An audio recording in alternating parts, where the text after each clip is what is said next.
बुध देव, जिनको बुद्धि का कारक, इंटेलिजेंसी का कारक कहा गया है, वो पिछले लगभग 70 दिनों से अपनी नीच अवस्था में मीन राशि में विराजमान थे। लेकिन अब बुध का राशि परिवर्तन हो चुका है और बुध का ये राशि परिवर्तन आपके जीवन में, यानी कि मेष राशि और वृषभ राशि के लोगों के जीवन में किस तरह के प्रभाव लेकर आने वाला है, चलिए जानते हैं विस्तार से। जय माता दी दोस्तों, आप सभी का स्वागत है हमारे YouTube चैनल अमृता एस्ट्रो में। और आज की इस वीडियो में मैं बात करने वाली हूँ इन दो राशियों के, मेष राशि और वृषभ राशि के लोगों के लिए बुध के इस राशि परिवर्तन के प्रभाव के बारे में। देखिए, बुध देव जो हैं, अगर आप देखें तो बहुत तेज गति से चलने वाले ग्रह हैं, लेकिन पिछले लगभग 69-70 डेज से ये मीन राशि में विराजमान थे, जहां राहु भी थे, शनि भी थे, जहां पर शुक्रदेव भी थे। तो इस तरह से कई ग्रहों की युति में थे, कभी मार्गी हुए, कभी अस्त हुए, कभी वक्री हुए। इस तरह से ये इनकी स्थितियों में बदलाव था, लेकिन अपनी नीच अवस्था में विराजमान थे। अब 7 मई को इनका राशि परिवर्तन हो चुका है मेष राशि में, और मेष राशि में ये जो गोचर है, ये कई तरह के चीज़ों में बदलाव लेकर आने वाला, रहने वाला है। वो क्या चीज़ें रहेंगी जिनमें बदलाव होगा और उनका क्या रिजल्ट आपको देखने को मिलेगा, क्योंकि बुधदेव वो ग्रह हैं जो जिस ग्रह के साथ बैठेंगे वो वैसे ही रिजल्ट देंगे। साथ में बुध क्योंकि तेज गति से चलते हैं, तो ये क्या करेंगे, जब राशि बदलते हैं तभी से अपने रिजल्ट देना शुरू कर देते हैं, क्योंकि 7 मई से 23 मई तक ये मेष राशि में रहेंगे। 23 मई को ये वृषभ राशि में गोचर कर जाएंगे।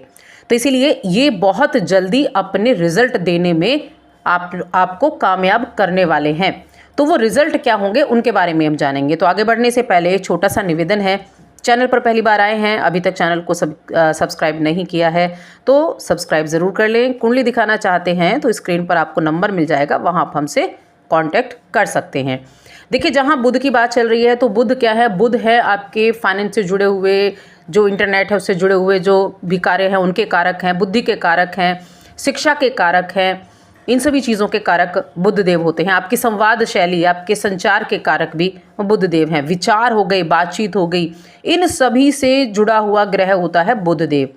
तो अब इनका मेष राशि में आना कैसे रिजल्ट देगा, सबसे पहले हम मेष राशि की ही बात करेंगे। मेष राशि के जातकों के लिए क्या रिजल्ट रहेगा। सबसे पहली चीज़ तो क्या है कि मेष राशि इनकी मित्र राशि तो है नहीं, इनकी शत्रु राशि है।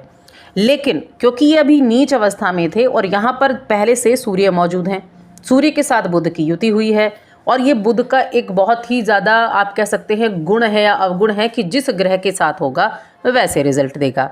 14 मई तक ये रहेंगे बुध के साथ, उसके बाद ये अकेले हो जाएंगे। तो इनका जो रिजल्ट है ना, ये सबसे ज़्यादा किस पर प्रभाव डालेगा, पहले तो आपके राशि पर। मैं यहाँ राशि की बात कर रही हूँ, चंद्र राशि के अनुसार है ये राशिफल। जब मेष राशि के लोगों के जीवन में इसका प्रभाव देखने को मिलेगा, तो इसका सीधा व्यक्तित्व कहाँ होगा, इसका सीधा व्यक्तित्व आपके मन पर होगा, आपके व्यक्तित्व पर होगा। तो आपके जो बोलने का तरीका है उस पर सबसे ज़्यादा इफेक्ट होगा, सोचने के अंदाज पर सीधा इफेक्ट पड़ेगा, क्योंकि बुद्धि के कारक हैं। तो क्या रहेगा, बुद्धि बड़े अच्छे से काम करने वाली है।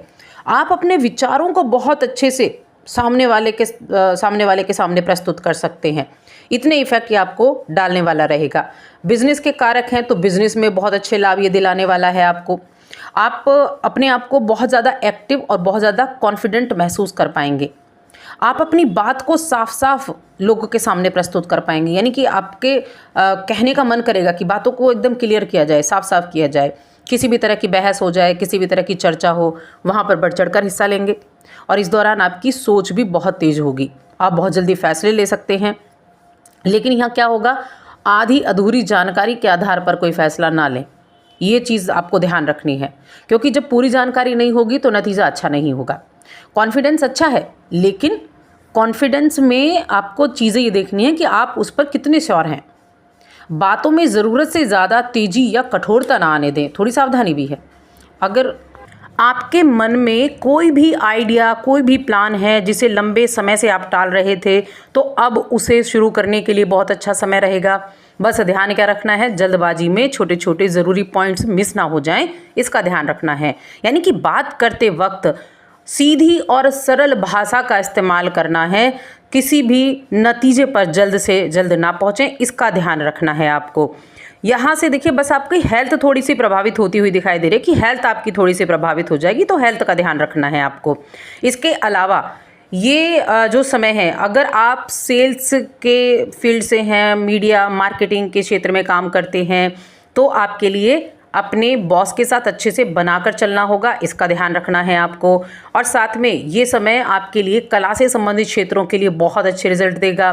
इंटरनेट्स के फील्ड से हैं उनके लिए बहुत अच्छा रिजल्ट रहने वाला है। आपके अपने नज़दीकी दोस्तों, पड़ोसियों, छोटे भाई बहनों का सहयोग मिलेगा, उनके साथ अच्छे कह सकते हैं उनके साथ अच्छे संबंध बन पाएंगे, ऐसी भी रहेंगी। यानी आपको अपनी प्रतिभा और अपनी रुचि के अनुसार लोगों के सामने आने का मौका मिल सकता है। तो ये बहुत अच्छा समय है। अगर आप किसी मल्टीनेशनल कंपनी में काम करते हैं, बैंक में काम करते हैं, डाटा साइंटिस्ट का काम करते हैं, तो विशेष रूप से ये आपके लिए बहुत फ़ायदेमंद साबित होने वाला है और आपको बहुत अच्छे अवसर भी मिलने वाले हैं। बिजनेस पार्टनर, जीवन साथी, इनका सपोर्ट भी आपको देखने को मिलेगा। बुध की 7वीं भाव पर दृष्टि रहने से आपके करियर और आपके निजी जीवन दोनों में रिश्ते मजबूत होंगे। तो मैं ये कह सकती हूँ कि आपके लिए ये गोचर बहुत ज़्यादा अच्छा होने वाला है। क्या उपाय करना है? बुध के बीज मंत्र का जाप कर सकते हैं नियमित रूप से अच्छे रिजल्ट के लिए, और भगवान गणेश जी की आराधना करें। भगवान गणेश जी की आराधना और उनको पीले पुष्प आप चढ़ाएं, बहुत अच्छे रिजल्ट मिलेंगे। चलिए अब जानते हैं हम वृषभ राशि के लोगों के लिए कैसा समय ये रहने वाला है। तो वृषभ राशि के लोगों के लिए यह गोचर बुध का 12वें भाव में होने वाला है। 12वें भाव में सूर्य भी मौजूद हैं और 12वें भाव में बुध देवता आने वाले हैं। तो इसका जो प्रभाव रहेगा वो क्या होगा कि आपका जो ध्यान है ना, वो आंतरिक चीज़ों की तरफ ज़्यादा रहेगा। यानी कि वृषभ राशि वाले खुद के बारे में ज़्यादा सोच विचार कर सकते हैं और अपने पुराने अनुभवों को भी ध्यान में रखेंगे। मन में कुछ भी ऐसे अनसुलझे पहलू हैं उन पर विचार कर पाएंगे। तो ये समय ऐसा हो सकता है कि आपकी बातें इस समय थोड़ी सी निजी हो सकती हैं। आप किसी से अकेले में अपनी बात शेयर करना चाहेंगे। ये समय खुद को समझने का, पुरानी चीज़ों को ठीक करने का और अपने छुपे हुए चीज़ों को अपने अंदर एक तरह से आकलन करने का भी हो सकता है। काफ़ी सोच विचार करने वाला। लेकिन ध्यान रखें कि जब बात करते वक्त ज़्यादा जल्दबाजी होना या छुपाने की कोशिश करना, ये थोड़ा सा मुश्किल में आपको डाल सकता है। तो अपने मन की आवाज़ सुने, अपनी इंट्यूशन पर भरोसा रखें, सोच समझकर कोई फैसला ना लें। ये समय दिमाग की उलझनों को साफ करने का है। और मैं एक चीज़ आपको बता दूं, अगर आपने कर्जा लिया हुआ है तो कर्जों से मुक्ति भी ये गोचर आपको दिला सकता है। बुध का गोचर है जो बहुत जल्दी रिजल्ट आपको देता है। अब देखिए, आपके जो राशि के स्वामी हैं, जो कि आपकी राशि के स्वामी शुक्रदेव हैं, और साथ में शुक्रदेव कहाँ हैं? वो मीन राशि में ही विराजमान है। तो ये समय क्या करेगा? थोड़े से खर्चे भी बढ़ाएगा। जैसे किसी ऐसी चीज़ों पर खर्चा कर देना, अपने किसी तरह के व्यापार से जुड़े हुए खर्चे कर देना। लेकिन ये 12वां भाव आपको एक्सपोर्ट इंपोर्ट से लाभ दिलाएगा, विदेश में काम करने से लाभ दिलाएगा, विदेशी कंपनी में काम करने से लाभ दिलाएगा, इमिग्रेशन से लाभ दिलाएगा। तो ऐसे लोगों के लिए लाभ के योग भी आपके लिए बनते हुए दिखाई दे रहे हैं। थोड़ा खर्चों पर कंट्रोल करके चलेंगे तो अच्छा रहेगा। और साथ में जो स्टॉक मार्केट से जुड़े हुए हैं, ट्रेडिंग करने वाले जातक हैं, उनको थोड़ा सावधानी से पैसे इन्वेस्ट करने होंगे। हाँ, कुछ ना कुछ इन्वेस्टमेंट के योग ज़रूर बन रहे हैं कि इन्वेस्टमेंट भी आप कर सकते हैं। और थोड़ा सा किस चीज़ में ध्यान रखना है कि आपके जीवन साथी की हेल्थ ना प्रभावित हो, इसका भी ध्यान रखना है। कुछ ऐसा नर्व से संबंधित या फिर कुछ ऐसी चिंता किसी तरह की या उनको हो सकती है, तो उसका ध्यान रखें। लेकिन मल्टीनेशनल कंपनी, आप हॉस्पिटल के काम से जुड़े हुए हैं, तो उनको भी बहुत अच्छे लाभ देखने को इस समय अवधि में वृषभ राशि के जातकों को मिलने वाले हैं। क्योंकि वृषभ राशि के लोगों के लिए धन भाव और पंचम भाव के स्वामी बनते हैं जो बुधदेव हैं। तो धन की प्राप्ति तो होगी ही होगी, और ट्रेडिंग वगैरह में थोड़ी सावधानी रखनी है। लेकिन 12वें में बैठकर छठे पर दृष्टि कर्जों से मुक्ति आपको दिला सकता है। बस थोड़े वैवाहिक जीवन में जीवन साथी की हेल्थ का ध्यान रखना है। उपाय आप क्या कर सकते हैं? भगवान गणेश की आराधना करें, उन्हें दुर्वा अर्पित करें, ये बहुत अच्छा उपाय है। दूसरा है कि कोई भी ऐसा व्यक्ति आपको मिले जो नेत्रहीन हो, जो देख नहीं सकता हो, उसको सफ़ेद मिठाई का दान करें। शुक्रवार के दिन आप कर दें तो बहुत अच्छे रिजल्ट मिलेंगे। और वीडियो कैसी लगी हमें कमेंट करके ज़रूर बताएं।